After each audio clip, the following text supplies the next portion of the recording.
उस समय jail camp के सुप्रीमो ने मुझे बदनाम करने के लिए उन्होंने मेरे बारे में, मेरे कैरेक्टर के बारे में और मेरे परिवार के बारे में लगातार जयराम महतो को भी पता है कि आदिवासी से ही मेरा एक ज्योत्सना केरकेटा नाम की जी। मुंडारी लड़की है। ज्योत्सना केरकेटा तो महान है और टाइगर जयराम महतो बेकार है। दोस्तों, निशा भगत फिर से एक बार सुर्खियों में। Jail camp supremo Tiger Jairam Mahato पर बदनाम करने का आरोप लगाते हुए बहुत बड़ी बड़ी बातें कह गई है। क्या कही है? ज्योत्सना केरकेटा दीदी जी के तो बड़ाइयों के पुल बांध रही है। क्या बोली है आपको सुनाएंगे और सबसे बड़ी video clip Tiger Jairam Mahato ji का अंतिम में दिखाएंगे और संतोष महतो जी का भी एक वीडियो क्लिप दिखाएंगे। लेकिन पहले आपको हम निशा भगत जी को सुनाते वो कह क्या रही है टाइगर जयराम महतो जी पर, सुनिए। दिया है। और दलित और आदिवासियों के लिए जब समान अधिकार बने हुए हैं, सम्मान का अधिकार, रक्षा का अधिकार, तो फिर इसमें अन्य समुदाय के लोगों को सेंधमारी करने की क्या आवश्यकता? सेंधमारी तो की आप बात कर रही हैं। अगर सेंधमारी की अगर बात की जाए, जयराम महतो, अगर जेल कैंप की बात की जाए, लगातार कुर्मी वर्सेस आदिवासी, कुर्मी को दर्जा देने की मांग कर रहे हैं, जो आदिवासियों को दर्जा मिल रहा है, इस पर क्या कहेंगे? लगातार इस पर भी आप आवाज उठाती रही हैं। देखिए, जिस समय मैं आदिवासी समुदाय के प्रखर आवाज होकर के उभरी, उस समय जेल कैंप के सुप्रीमो ने मुझे बदनाम करने के लिए उन्होंने सुश्री से श्रीमती डाल दिया और उन्हीं के रिलेटेड जो लोग रहे उन्होंने मेरे ऊपर बहुत पिछले मुझे लगता है 2.25 साल हो रहे हैं अभी, और मेरे बारे में, मेरे कैरेक्टर के बारे में और मेरे परिवार के बारे में लगातार प्रहार किया इन्होंने। लेकिन इनके पास जो सच सुनने की ताकत जो है ना, जो कहते हैं कि सच सुनने की ताकत इनकी नहीं रही। जयराम महतो को भी पता है कि आदिवासी से ही निकल करके आए हैं, हिंदू, मुस्लिम, सिख, ईसाई, सभी धर्मों में हमारे आदिवासी गए हैं। लेकिन सभी धर्म में जाने के बावजूद, संस्कृति, परंपरा, डेवलपमेंट के बाद जो आदिवासी अछूते रह गए विकास से, जो अपने पुरखों की परंपरा में रह गए, उन पे प्रहार करना क्यों? महज आरक्षण के लिए? अगर जो सही आरक्षण हमें मिला होता, हमें सभी आरक्षित सीटों में हमारे लोग होते, तो हमारी संस्कृति और परंपरा पे सवाल उठाने की आवश्यकता ही नहीं पड़ती। आज संस्कृति परंपरा की बात ही नहीं उठती। आज इस पूरे भारतवर्ष में अगर सभी को अपने धर्म को मानने की आजादी है, धर्म और जाति की बात करते हैं, तो इस संविधान की बात भी तो रखिए कि इस भारत देश के संविधान में अगर मुसलमान, जो कि आदिवासी से मुसलमान भी बने हैं, हिंदू भी बने हैं, ईसाई भी बने हैं, सिख भी बने हैं, बौद्ध, जैन, अन्य सभी जगह पे वो लोग गए हैं। आदिवासी समुदाय आदिवासी धर्म से पहले है, जब सभी जगह गए हैं, तो ये लोग हमारा आरक्षण नहीं खा रहे, हमारी सीटों में वो नहीं बैठे, तो ईसाई समुदाय के माइनॉरिटी वाले लोग माइनॉरिटी का भी लाभ ले रहे हैं और आदिवासियत का भी लाभ ले रहे हैं, तो दुख तो होगा ना। और जयराम महतो जी को इस बात को समझने की आवश्यकता है कि जो अपने पुरखों की परंपरा, संस्कृति सब कुछ छोड़ने के बाद हमारी मिलती है, हमारे उपासक आप हो सकते हैं, लेकिन आप विकसित हैं, आप वो हर चीज आपके पास है जो हमारे आदिवासी भाई बहनों के पास नहीं है। और आदिवासी समुदाय को देखिएगा कि कई ऐसे वीडियोस आए हैं जो उनके, देख लीजिए, महतो समाज की और आदिवासी समुदाय जो कम लोग हैं आदिवासी जहाँ पे, वहां हमें ऊंच नीच के भेदभाव से देखा जाता है। आज भी दलित और आदिवासियों को ऊंच नीच के भेदभाव से देखा जाता है, जहां पे वहां आरक्षण खाने के लिए ये आदिवासी बनना चाहेंगे, नौकरी पाने की लालसा को लेकर के। अरे आपके पास ओबीसी का आरक्षण है, आप ओबीसी में आरक्षण बढ़ाने की बात कीजिए, भारत के संविधानिक तहत बात कीजिए। आप यहाँ बात कर रहे हैं लोग कि अपने धर्म की बात नहीं कर पा रहे, धर्म की बात करिए, धर्म की बात करिए, आपसे लड़ा रही है। अरे लड़ तो लोग, देख लीजिए कि बोला ना मैंने कि भारत देश के बाहर देख लीजिए, धर्म जो इस्लाम धर्म के लोग हैं, इस्लाम से लड़ रहे हैं। क्यों लड़ रहे हैं?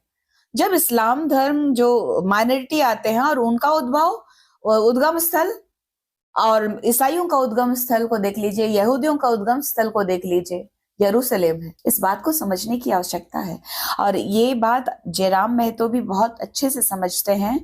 और इसीलिए तो आप देख लीजिए ना कि कुर्मी का जो आंदोलन हुआ लास्ट में, वो कहाँ नजर आए, जबकि आंदोलन जीवी में वो बहुत ही फेमस नजर आते हैं हमेशा से, विधायक बनने से पहले और विधायक बनने के बाद भी लगता है कि सदन में आवाज उनकी जो गूंजती है तो लगता है कि आशा भरी निगाहों से कि कुछ तो अच्छा होगा।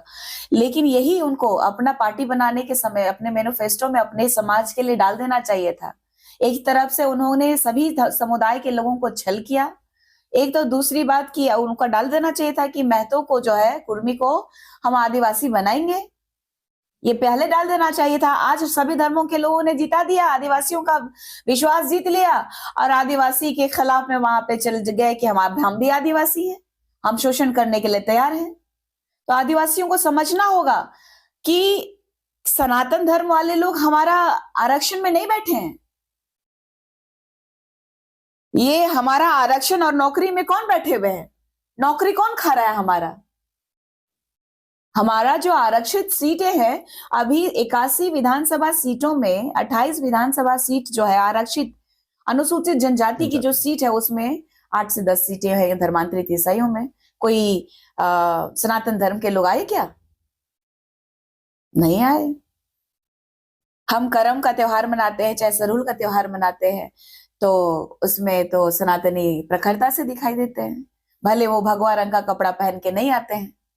मेरी तरह की भाई अपनी पहचान के लिए, भाई मेरी जो पहचान है, मेरा जो समाज है, और सरना समाज की पहचान को जब अभी मैं रिसेंटली हनुमान जी की जयंती या तो फिर मर्यादा पुरुषोत्तम राम जी की जयंती में जब गई तो मुझे सरना बेटी के नाम से बताया गया, न हिंदू बेटी से नहीं बोला गया।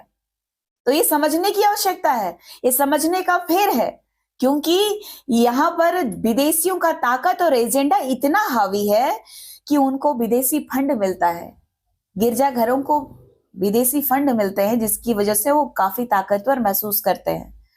और इनका एजेंडा को धरातल पे उतारने के लिए इन लोगों के पास में गिरजाघर ही है जो इन लोगों का एक एजेंडा का ताकत है। लेकिन अगर एक कुर्मी समुदाय के समय में देखिएगा, एक ज्योत्सना केरकेटा नाम की मुंडारी लड़की जो है, जो उभर के आई है, उन्होंने एक बयान दिया था, जो कुर्मी समुदाय के लोगों के साथ में जो आंदोलन हो रहा था, एक बयान दिया था उन्होंने कि ईसाई और आदिवासी एक माँ के बच्चे हैं।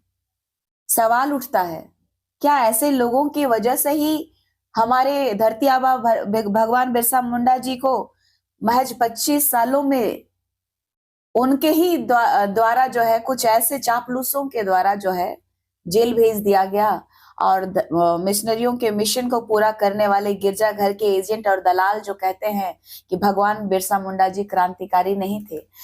सनातन धर्म के लोग बिरसा मुंडा जी को नमन करते हैं, लेकिन धर्मांतरित जो गिरजाघर के दलाल जो है, भगवान बिरसा मुंडा जी को विद्रोही समझते हैं। टाइगर जयराम महतो निशा भगत जी को बदनाम करने की कोशिश की, उनको बदनाम करना चाहा। जिस समय निशा Bhagat ji jail camp party को छोड़ी थी, उस समय के बाद टाइगर जयराम महतो मीडिया बंधुओं से बात करते हुए साफ शब्दों में कहा था कि मैं आज भी निशा दीदी का स्वागत करता हूं, मैं चाहता हूं, टाइगर ने कहा था कि मैं चाहता हूं कि निशा भगत हमारे पार्टी में फिर से वापस आए। और वो इंसान किसी को बदनाम करना चाहेगा? मैनिफेस्टो में क्यों नहीं लिख दिए टाइगर जयराम महतो चुनाव से पहले कि हम जो है महतो कुर्मी को एसटी सूची में शामिल करेंगे, हमको चुनाव जिताओ, पहले आदिवासियों का वोट ले लिए और उसके बाद जो है वो आज महतो के लिए ये दिस दैट। हम ज्यादा कुछ नहीं कहेंगे, कहेंगे तो विवाद हो जाएगा। आप लोग कमेंट बॉक्स में कहिएगा, आपको ले चलते टाइगर जयराम महतो का वीडियो अंतिम में दिखाएंगे, इंतजार कीजिएगा। अभी आपको हम संतोष महतो जी को सुनाते हैं, चूंकि बंगाल में चुनाव है। संतोष महतो जी जेल से बाहर आए हैं और उसके बाद क्या कुछ कह रहे थे, सुनिए। पहले जेल की जो बात कर रहे हैं, जेल निकलने के बाद जितने भी लोगों ने सवाल किया उसका जवाब दिए हैं, आपको भी जवाब देते हैं कि न्याय दिलाने का अगर 1% भी गुंजाइश रहेगा तो टाइगर की टीम, हमारी टीम जेल कैंप अपनी जान की बाजी लगाने के लिए तैयार है। जहां कहीं पे भी गरीबों के लिए, छात्रों के लिए, मजदूरों के लिए, झारखंडी आवाम के लिए, आम आदमी के लिए न्याय की बात होगी, उनके खिलाफ अगर कोई षड्यंत्र रचा जाता है, उनके अधिकारों का हनन किया जाता है, तो उसको न्याय दिलाने के लिए हम लोग जान की बाजी लगाएंगे, लगाते रहे हैं और भविष्य में भी उसी शिद्दत के साथ में, उसी जोश खरोश के साथ में हमेशा काम करेंगे। आप आदिवासी का आवाज़ उठाए थे, उसके लिए आप जेल गए, आदिवासी लोग आपको कुछ मिलने आए थे उसके बाद? जेल कैंप के लिए ना तो कोई आदिवासी है, ना कोई अल्पसंख्यक है, ना कोई बहुसंख्यक है। हमारे लिए हर वो तबका, हर वो आम आदमी जिसके साथ अन्याय करने का प्रयास किया जा रहा है, जिसके अधिकारों के साथ में खिलवाड़ किया जा रहा है, जिसको शिक्षा, स्वास्थ्य, रोजगार के साथ से वंचित किया जाता है, उसके साथ हम लोग हमेशा खड़े रहे हैं। और इसी समर्पण के साथ में हम लोग राजनीति करने आए हैं। टाइगर जयराम महतो के हम लोग अनुयायी हैं, उनके योद्धा हैं। और जिस समर्पण भावना से विधायक जी दिन रात जनता दरबार लगाते रहते हैं, आम आवाम के चिंता करते रहते हैं, वो कभी इस बात की फिक्र नहीं करते हैं कि उनके जनता दरबार में आने वाले लोग डुमरी के हैं कि पलामू, कोडरमा, लातेहार के हैं। वो बिना किसी भेदभाव के सबकी सहायता करते हैं, सहयोग करने की कोशिश करते हैं।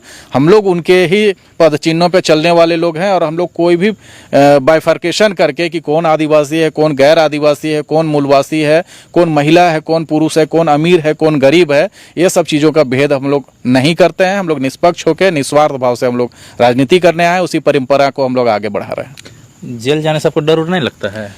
जेल जाना, गोली खाना, लाठी खाना, ये सब बुनियादी चीज़ें हैं। आप जब राजनीति को अपना करियर चुन लेते हैं तो फिर इन बातों के लिए कहाँ सोचने का घर का याद नहीं आता है?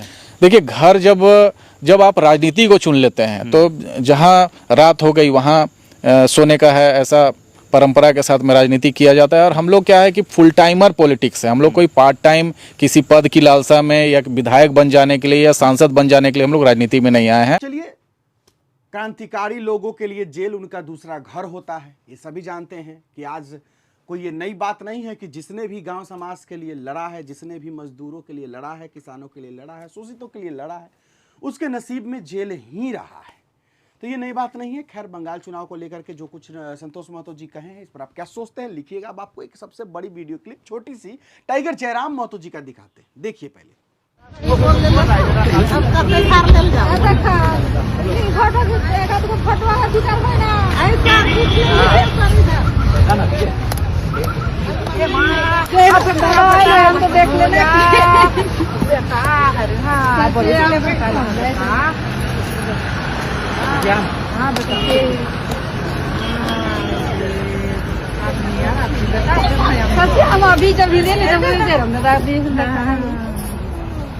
चलिए, अब बताइए इस वीडियो के बारे में आपका क्या कहना है। कि ये वो इंसान है जो रात में, ये एक विधायक है, कोई कहेगा कि ये एक विधायक है, एक नॉर्मल सा एक टी शर्ट पहने हुए स्पोर्ट्स का, एक नॉर्मल सा जो है जिसको कह सकते हैं एकदम मतलब नॉर्मल सा पैंट 200-300, 400, 500 में ये पैंट मिल जाता है, पहन करके घूम रहा है, भुट्टा खा रहा है, मकई का जो होता है, बात कर रहा है। ये क्या विधायक होता है जिसके अगल बगल कोई बॉडीगार्ड भी उतने नजर नहीं आ रहे हैं, इनको अपने सुरक्षा की भी चिंता नहीं है। और ये इंसान के बारे में लोग क्या नहीं कहते हैं, हम कुछ नहीं कहेंगे। जो कहना है कमेंट बॉक्स में आप कहिएगा। फिलहाल अभी इतना ही इजाजत दीजिए मुझे। मेरा नाम बिट्टू सिंह, आप इस वीडियो को मिस्टर बिट्टू पर देख रहा हूँ। जोहार, जय हिंद।